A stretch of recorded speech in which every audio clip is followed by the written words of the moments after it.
right, guys. I'm here with Connor Boike. How are you doing today, man? I'm doing good. How are you? Pretty good. What have you been up to lately? Just kind of sticking around at home. This whole quarantine thing's been pretty boring. I am getting married next week, so we Damn. are, kind of full force on that with wedding plans. But yeah, that's basically what I've been up to. How has the planning of that been like? I heard it's a very stressful thing to do. It's yeah, it's been crazy. So we got engaged over a year ago, and we were pretty quick on it. We had our venue booked quickly. Photographer, basically everything you need, we had done within the first 3 or 4 months. We had to do that quick because I was moving to Chicago for the summer to intern, and and then in the past, few months, everything just kind of crumbled and was it still going to work out or is it not going to work out? But so I'm in Michigan, so the regulations have eased up a little bit. Essentially, the only thing changing is we have to cut our guest list by maybe 20, 50 people, and the entire wedding's going to be outside now. Yeah, dang. Yeah, That's good stuff though that you can still make it happen and yeah, definitely. everything. We're super excited about it. That's awesome.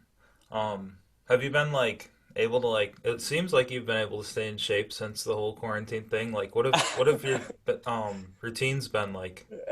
Yeah. Well, before quarantine, I had college spring break, and me and my roommates went to Dominican Republic, so I was really in shape for that. Probably best shape I've ever been since I stopped wrestling. And then we got back, the gym's closed, and I probably put on 15 pounds. But You're I good, man. I try to stay in at least somewhat of shape. But it's a shame the way everything timed up with my wedding. I'm a little bit bigger, but it is what it is. Okay, so to get into the good stuff, you're the founder and CEO of WrestleBoutique, one of like I would say it's like the hypest wrestling brand companies. I guess that's how you I describe appreciate it. it. Yeah. Pretty much, you guys do drops. They all your stuff sells out very quickly, and Yep. then it gets resold on like the wrestling black market, and it gets resold at like a lot of times more than what people initially pay you guys to get the Yep. products. So Yep. man, that's crazy. We'll get into that, but first, I heard a rumor on your website that you owned like over 400 pairs of wrestling shoes. There's Yeah. no way that's true. It's true. So I guess I'll just kind of start off. I started wrestling at the age of 5. Um, that was a huge part of my life growing up. I wrestled from 5 all the way up to my senior year of high school. And in middle school, a good friend of mine, he wrestles for Cornell. I'm not sure if he's starting. His name is Malik Dawkins. But we were standing next to each other watching a match, and he told me, this kid's going to wreck this kid. I was like, how do you know? Like, he goes, look at his shoes. I'm like, what is shoes? I had, the shoes you bought at Dunn's at the time. What does shoes have to do with anything? And they were like these bright, colorful. They were teal 88. So, one of the most sought after wrestling shoes now. And sure enough, the kid went out there and pinned the kid in like 20 seconds. And from that moment on, I became addicted with wrestling shoes. I had to have, the wrestling shoes that nobody else had. So I started collecting then, seventh, eighth grade, and did it all the way up to my senior year of high school. And by the time I graduated, I had around 400 pairs of wrestling shoes sitting in my closet all over my bedroom. My mom hated me for it, but it Dude, is what it is. where do you even like store all those? Like that is insane. Yeah, so they were all over my bedroom. I had piles in each corner. Um, and then once I graduated, I decided to sell them all. I decided not to wrestle in college and sold them all. And these were, very exclusive limited shoes that released, 20, 30 years ago. I had a few pairs that sold for over $1,000. And once I sold those, I thought I was done with wrestling shoes forever. But as we now know, that was not true. Dude, it's impossible to be done with wrestling. For It's sure. No, impossible. once you're part of it, you're forever. You're part of it forever. Yeah. Dude, my freshman year in college, I quit wrestling. Like, yeah, I was on the team for like 2 months and then I quit because it was too hard. And I was like, oh, I'm never doing that again. Hell no, that's too hard. But dude, you Right. just watch it and you just get so addicted to it, and like now it's, dude, I can't be thankful enough for wrestling. Yeah, I joke about it a lot. I'm way more involved and interested in wrestling in the community than I was when I ever even wrestled in high school. It's Yeah. crazy. It's crazy that that's how it worked out. Yeah, no, that is insane. But why don't you just talk a little bit before getting into the Wrestle Boutique stuff about your career and what that looked like? Yep. So as I mentioned, I started wrestling at the age of 5. Growing up, I was always an above average wrestler. We had our youth states. I placed in that almost every year. Um, and then middle school went through. I continued wrestling, and then high school, freshman year, I was one match away from making it to states. Sophomore year, I was having a great season, and then probably about halfway through the season, I started getting like very bad stomach pains. My body was aching, and I went to the doctor, and my liver enzymes were completely off the charts. Unlike anything he's ever seen before. He goes like, "Oh my gosh, what's going on?" He called us at like 3 o'clock in the morning because he thought I was dying. And after months and months of more tests, and I got a muscle biopsy, they found out that I was diagnosed with a really rare form of muscular dystrophy. So essentially, the muscular dystrophy just causes muscle weakness. It takes longer for my body to recover, and things along those lines. But ironically, that was my best season as a wrestler. I ended up placing in states that year. By far, hands down, my best season. And then junior and senior year, I qualified for states and I placed one more. But sophomore year was definitely my highlight. What was it like continuing to wrestle like with that diagnosis? Like what were the struggles that you had throughout that time? Yeah, definitely. I honestly believe that the diagnosis made me better. I once I learned about that and learned how to combat it. I was in the gym 2 extra hours every day.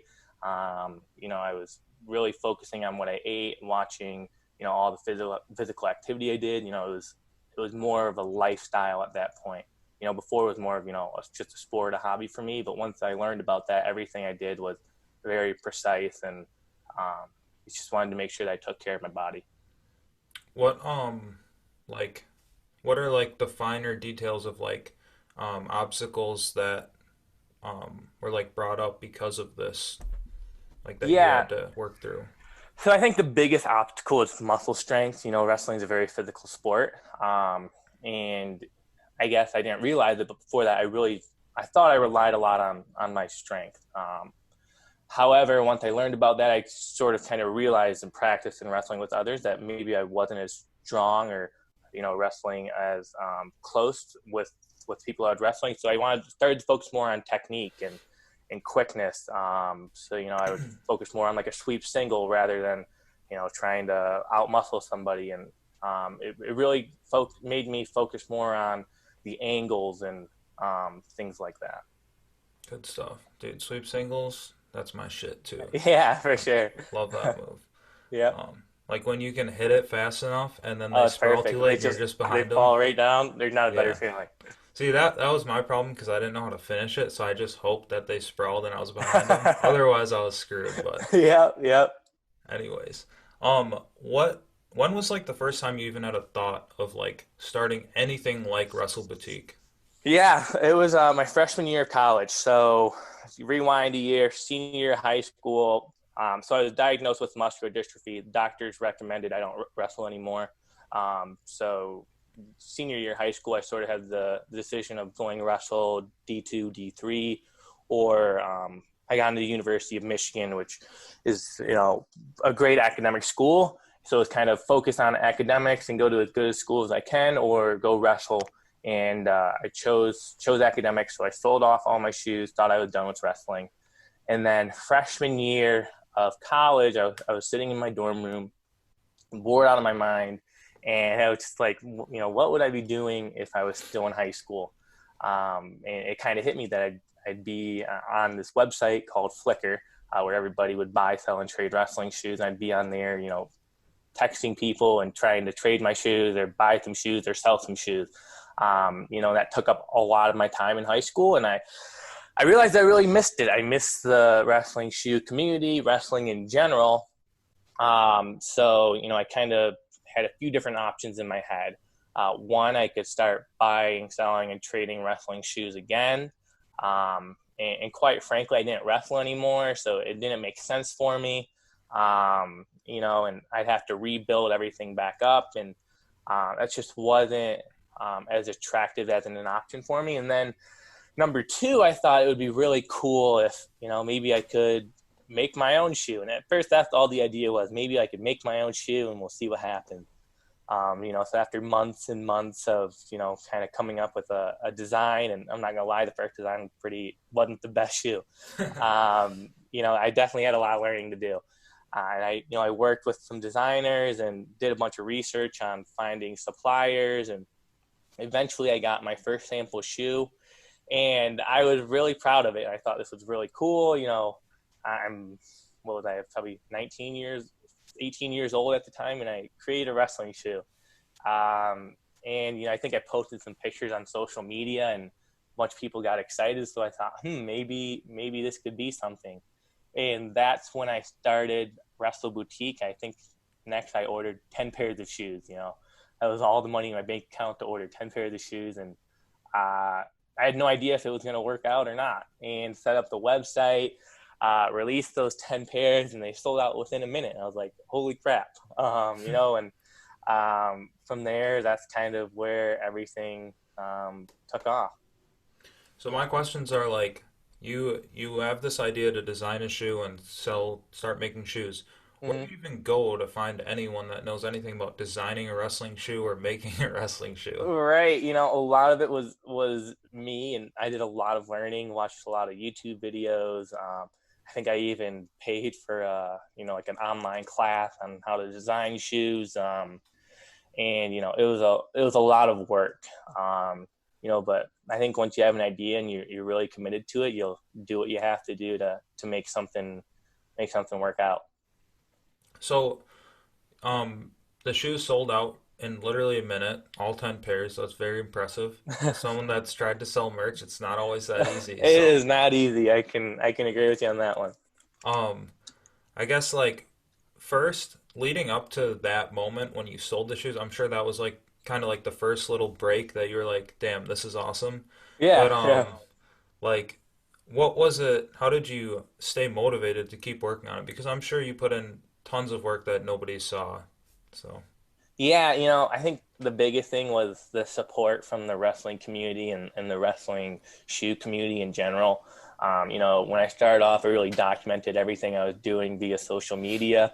I had a small Instagram page at the time, I think a couple thousand followers, and I post pictures of different designs and the first sample. And, the support was just amazing. It's just kind of seeing that and realizing that I was not the only person that thought it was cool, but all these other people think it's cool. That was probably one of the biggest things in keeping motivated with it.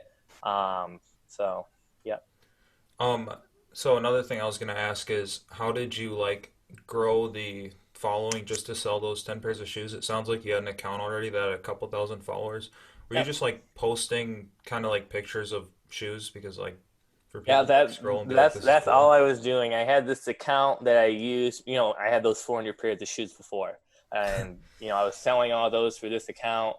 And once I realized that I was going to make it into my own brand, I changed the name to my brand. I made sure everybody knew who I was. It wasn't just some random flip. And posted pictures.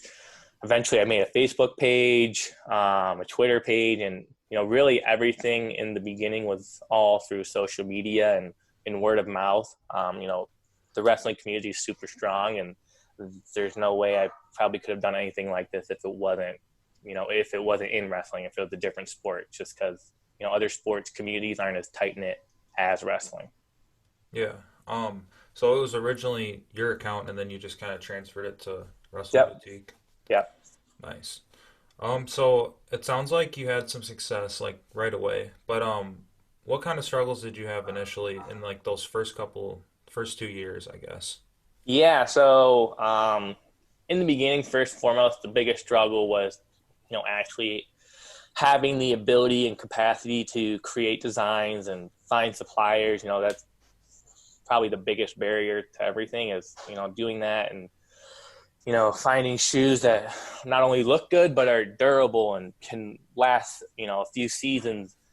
It's really tough. And, you know, you kind of face the question of, well, if it's not working, is it because of my design or is it because of my supplier? And you just go back and forth, and eventually you can work with something, and after sampling, you have a good product. So that was one of the biggest issues, starting out, and then after that, um, just kind of getting out there. Marketing is tough, especially for a new company.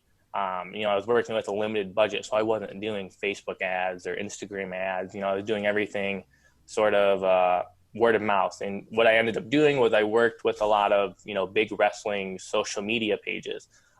One that really helped us out a lot was Wrestler's Grind. I think the guy who runs it, name is Adolfo Felix. He's a Hmm. great guy. He really helped me kind of launch it. And then there was a bunch of other wrestling accounts that agreed, to kind of help support us and make some posts about what we were doing. Yeah, man.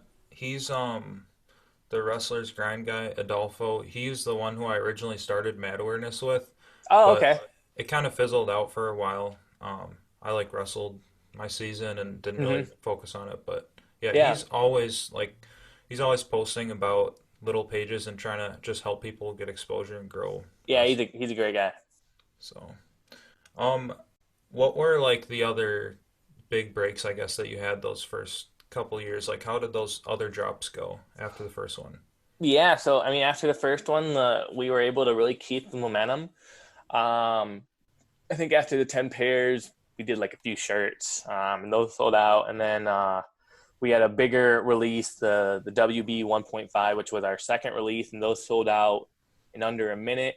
And from there, every wrestling shoe we've released has sold out in under a minute, which has been really cool. And I guess one thing I haven't really talked about is, why I decided to do that more exclusive approach. So, we're not like Nike, Adidas, or Asics. They release, tens of thousands of pairs of shoes, whereas ours are more exclusive. So in high school, I collected wrestling shoes, as you know, and then I also got really into streetwear. I think probably my junior year of high school. So I started buying like Jordans and Yeezys and things like that. So I don't know if you're familiar with the market, but like with those shoes will sell out in seconds, and then they'll resell for hundreds of thousands of dollars, and that was really interesting to me. So with WrestleBoutique, I was really able to kind of combine those two passions I had in high school of wrestling shoes and that limited exclusive streetwear. Um, so I forget what your original question was. I think it just kind of went off on a tangent, but that was more of how the idea came about. No, that's good stuff. I was just asking. Well, I guess like what I'm curious about is how do you keep like the want for these shoes so high that they like sell it so quickly? Is it just like the limited quantity? It's got to be like more than that, obviously. Yeah, I mean, we've grown tremendously in the past 4 years. I think our social media accounts have a combined of, probably over 50,000 followers between our different accounts. We take a lot of different steps to make sure that we're continuing to grow. Starting last year, we began partnering with different athletes. So last year, our first signature athlete was Bryce Meredith. He's a great guy. He's a great wrestler, and his fans are really diehard fans. People who support Bryce love Bryce, so they're interested in anything that Bryce is interested in. So that helped us grow. From there, we signed Reese Humphrey, another great guy, a really strong figure in the wrestling community. Very similar to Bryce, and has a really strong following. And then just recently, within the past few weeks, we signed Seth Gross. So we were super excited about being able to sign him as well. He's a great guy, and he really kind of embodies everything that we're doing with Wrestle Boutique. Yeah, that's cool. Do you have any plans for like a Seth Gross shoe coming up that you Yeah, can talk about? Yeah, we are working on a design and a sample right now. We're hoping to have that shoe out, around next wrestling season. Fingers crossed that we have one, or the holiday season. Dang, good stuff. Um, I guess like, what advice would you have for people trying to make money in the wrestling world? Because it's so hard. But like, I Yeah, still think there needs to be more people doing it to grow it. yeah, I agree. I was sort of at that crossroad, um, freshman year of college. Do I try doing this or not? My advice would be, if you have an idea and you really believe in it, then pursue it with everything you have. At the worst, it doesn't work, but it'd be a great learning experience for you either way. Um, and don't be afraid to ask for help. I had a ton of help starting up. So, between help and, just following through and believing in your idea, I think that's the most you can do. Good stuff. Um, do you have any like discounts coming up for like friends named Adam or anything on any of your products? I'm sure we can get you something. Dude, no, so right now I'm actually living at home Okay. because I have a lease that's starting in Madison, Wisconsin in Okay. 2 months. Right Okay. now I'm in my sister's old room when she was like 10, so that's why there's a green background. But once I move, I'll get You like got a a nice banner behind you, though. appreciate that. Once I move, I'll get like a legit studio set up. So if you want to have any like merch or anything in the background, I'd love to have it. Yeah, it'd be awesome. We gotta do that. So yeah. But another thing I was thinking about, well, do you listen to like any podcasts or read books to like keep you motivated about this stuff? I read some business books, and at University of Michigan, I was really involved with the entrepreneurship program there, and they were super helpful, and they provided a bunch of different books to read. I'm gonna be honest, I'm not the biggest reader, so I don't think I've actually ever read a business book, front to back. But Dude, you're yeah, missing out. I know I am. I know I am, but it is what it is. If I give you a recommendation on a book, and I give you a year, can you finish it? I'll try. I'll try to finish it. I, dude, man, I've like books are tough because I'm a really slow reader. It takes me Hmm. like an hour to read like 5 pages, but Okay. man, there's something about like reading versus listening to podcasts and watching Yep. YouTube videos. Definitely. But all right, I'll stop being pushy about that. So I think like everybody has like a dream of like if they had like millions of dollars, what they would do. For me, Hmm. I guess, dude, I think it'd be super cool to someday have a giant, like not a giant, but like a facility that has a wrestling room, a gym for people that aren't wrestlers, a coffee shop, and a bar in it that only streams wrestling. And it's just That'd be like the awesome. wrestlers hang out. A wrestling bar. That'd be awesome. And That'd like be the really cool. problem with wrestling facilities is that, like a lot of kids, you can only run them during the nights after school and stuff. So if you Hmm. got the gym, you got people coming there all the time and more revenue. No, But that's perfect. anyways, what is like if you could dream and you had billions of dollars or whatever, like what would you like to have? Yeah, I think one thing I'd really want to do is start a professional wrestling league. Not WWE, but actual wrestling. I think a professional wrestling league would be huge, and be able to get our athletes paid what they deserve to be paid.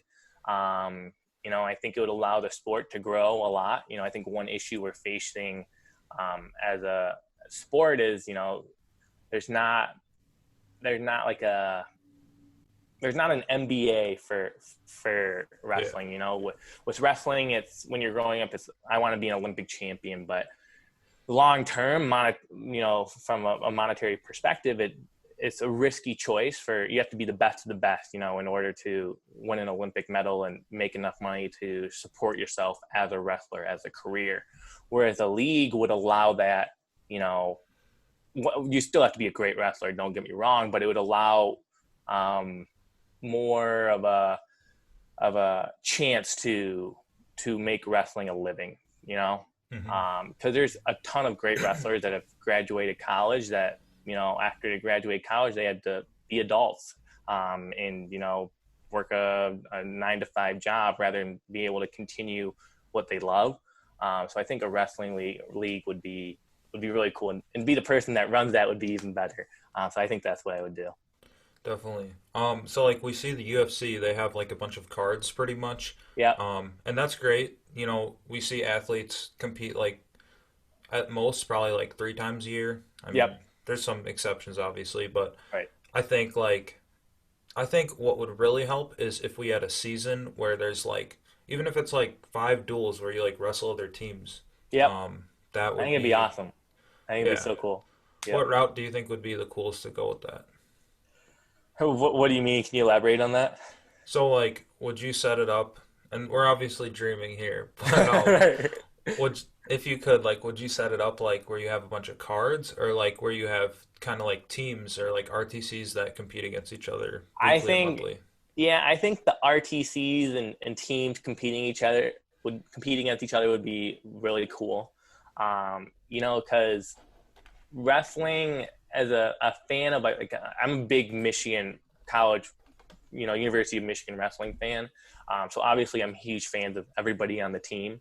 Um, but from a viewer's perspective, I get really into it. Like even if we're gonna lose a match, but we need to make sure we don't get teched or pinned that wrestler. I get really into it. Like don't get pinned or teched. So I think it allows for more engagement um, from an audience perspective when it's a dual sort of RTC versus RTC sort of setup.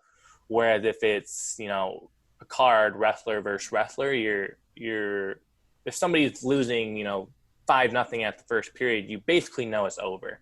But if you're a fan of the other guy, you don't really have anything to root for anymore. Not to say you can't come back from 5-0, but you see what I'm saying? hmm No, definitely. There's like other things you can be happy about, Exactly. pretty much. Right. Right.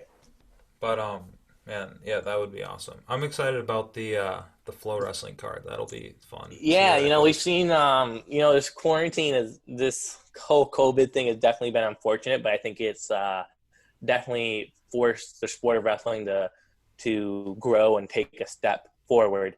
Um, we saw that Rumble at the Rooftop with Jordan Oliver, Jason Nolf, and all those guys, and now we're seeing this really cool card that Flo is putting together.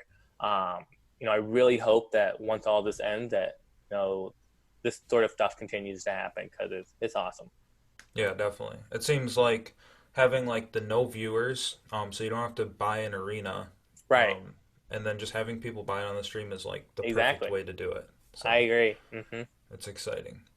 Um, Another question I have is how do you balance like just doing all this stuff? Yeah. And that's actually a great question. I have to, really think about that.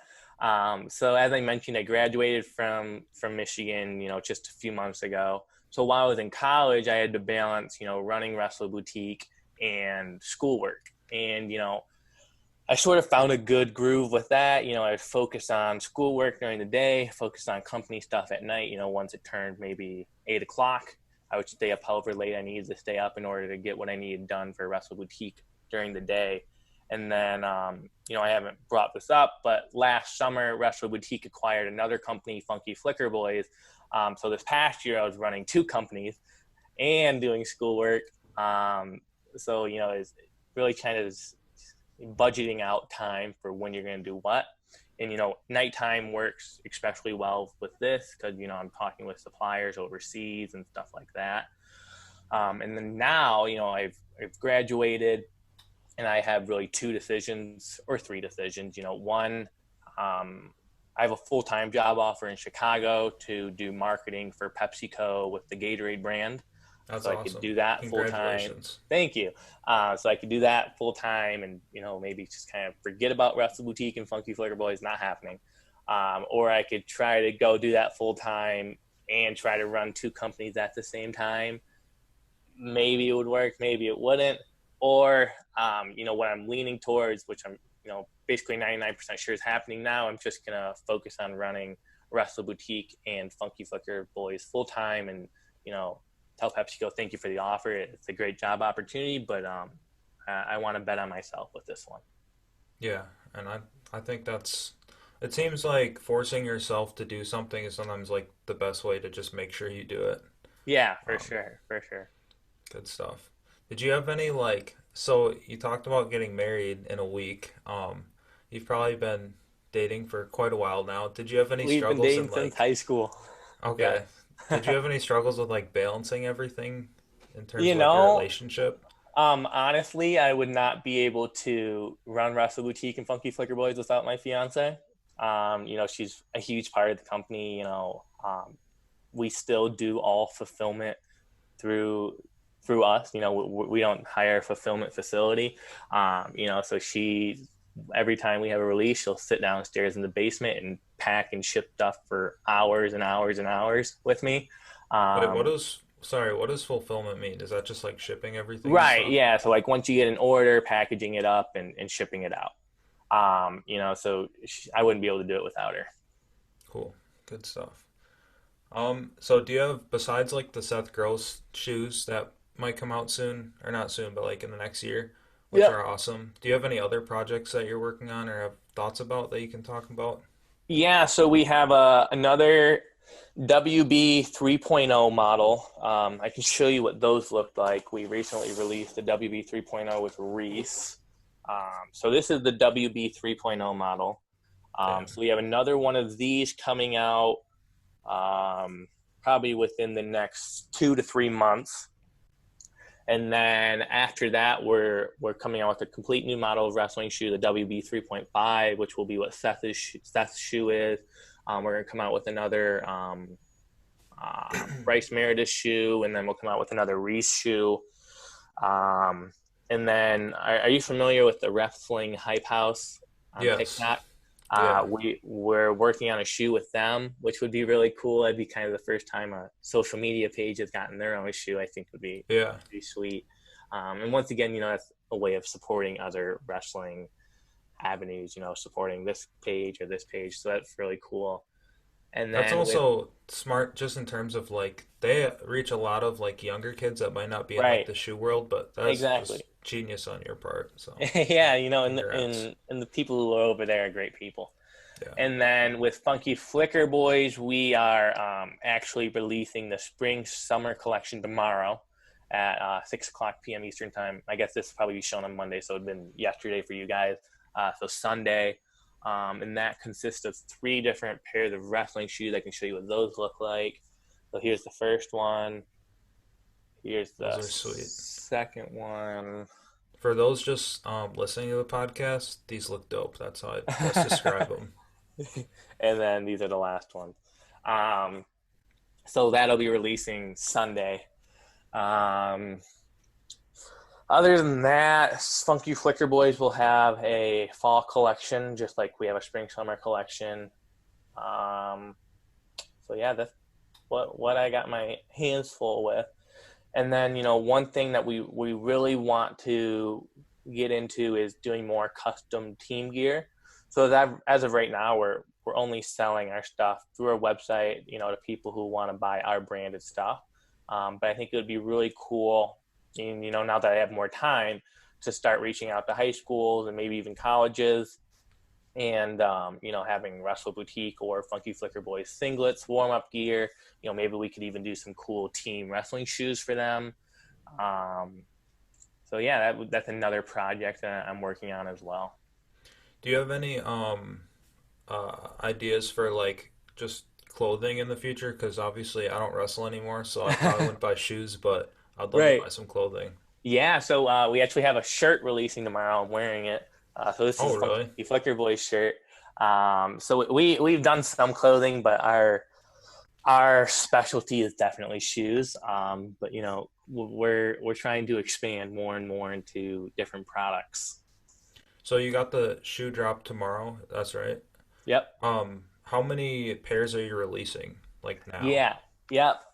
So with Funky Flicker Boys, we don't say specific numbers, but with Funky Flicker Boys, each shoe is so we have the 3 different shoes. Each shoe is the same quantity as the Reese Humphrey shoe, and these sold out in 50 seconds.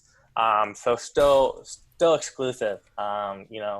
And one thing behind that is when I was collecting shoes, in high school, the reason why I wanted, all these shoes and these old shoes that were made 20, 30 years ago is because I wanted to be the only wrestler, at the tournament or at the duel with those shoes on. I didn't, you go to tournaments now and you see every kid wearing the same Nike, Adidas, or Asics shoes, and I wanted to be different. I wanted to be unique. Wrestling, there's not a lot of opportunities to sort of show off your style. You're all That's wearing the true. same singlet. You know, so if being able to have unique shoes was something that was always important to me, and that's why we keep our stuff more on the exclusive side, because we don't want you to have to wait 20, 30 years to have a pair of shoes that nobody else has. So sort of doing exclusive releases, we provide people with that opportunity right away. So how do you fight the temptation of like, I mean, you obviously know supply and demand, but like maybe if you sold twice as many, you could still make more profit, but they wouldn't be as exclusive. Yeah, I think it's definitely a huge temptation. I have this constant internal struggle of doing it, but it's just kind of thinking back to why I started the company, why I did it the way I did it, how I would want it to be if I was a wrestler. It kind of keeps me in check with that. Um, so that's that's sort of how I prevent myself from releasing thousands of shoes. That's cool because um it's tough when you kind of like feel like you're a slave to like whatever will make the most money. Right. So I respect that a lot. Yeah. But man, those are all the well, actually I got one more question about All right. WrestleBoutique. So everyone I didn't really know what Funky Flickr Boys did as much besides like post pictures of shoes. But like Mm-hmm. it was kind of like a household name growing Yep. up in like the wrestler world. Yep. What did the steps look like for you acquiring them? Yeah. A lot of legal stuff. Like I sort of let my attorneys handle it. I'm not qualified to do the stuff that attorneys do and handle all that process. But the person who owned Funky Flicker Boys before, his name was Jeffrey Estrada. He started it. He's a great guy. He wrestling is his life, and he texted me one day. We've always been close friends. He said, I'm getting a little tired of this. It's a lot of work. If you would ever sell Wrestle Boutique, what would you sell it for? I was like, I don't know, but if you're selling it, let me know, and I'd be happy to work on it with you. And we agreed on a price that we both thought was fair. And then from there, I let my attorneys handle everything, drafting up the documents and getting everything signed and everything like that. That is awesome. Yeah, Good stuff. it was a lot of fun. So that's all I got for you about Wrestle Boutique. I just got a couple more questions. I want to go through the flow card and just see what your thoughts are. Yep. Predictions and stuff. Yep. So the first match, Vito versus Alvarez. I got Vito. Alvarez is a great wrestler. Uh, but I'm a Cornell fan as well as a Michigan fan. So I gotta go with Vito on that one. I think it'll be a close match though. Good stuff. Yeah, we haven't seen Vito wrestle in a while, but No, we had man, not. he's good. He's really Um, good. and then Pletcher versus Caldwell. That's an interesting matchup, and I was really Yeah, excited to see Flo bring on Caldwell. I was super bummed to see Anthony, have to drop out because of his injury. But I think that comes down to how well of wrestling shape Caldwell is in. I think if it was college senior year Caldwell versus senior year Fletcher, I think Caldwell would have won. yeah, But it will be interesting to see how Caldwell is, if he's a little rusty on his wrestling or not. I mean, he's competing in MMA, so he's obviously still in great shape. yeah. But I think my heart says Caldwell, but my brain says Fletcher, just because I think it'll be tough for Caldwell to get back to his original wrestling shape and technique. Um, Yeah, I kind of wonder if like people get better after doing MMA for like 5 or 10 years of right. wrestling, or Yeah, I'm not sure. It'll be so. interesting to see. definitely. And then RBY versus Mueller. I got RBY on that one. Once again, Mueller's a great wrestler. Um, but, I love RBY. He's an exciting wrestler. I love his style. Um, but yeah, we'll see what happens. I'm just curious. What about RBY Spencer Lee?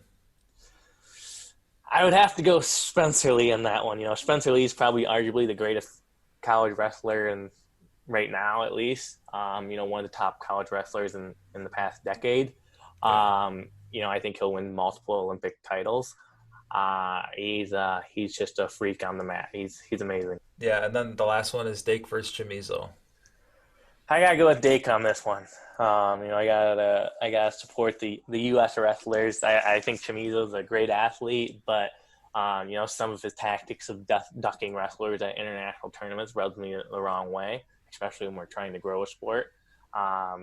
Dake is a beast, and hey, he's getting younger every day. So, I think we'll see him beat Chamizo. Definitely.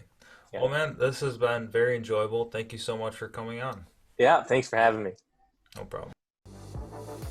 And that's all I got for today, guys. Thanks again to Connor for coming on. If you have any feedback, please leave me a message on AdAwareness or Twitter. I love that stuff. It's the only way I can make this podcast better. I hope you liked the new intro, and if you enjoyed the conversation, please leave a rating and review. See ya!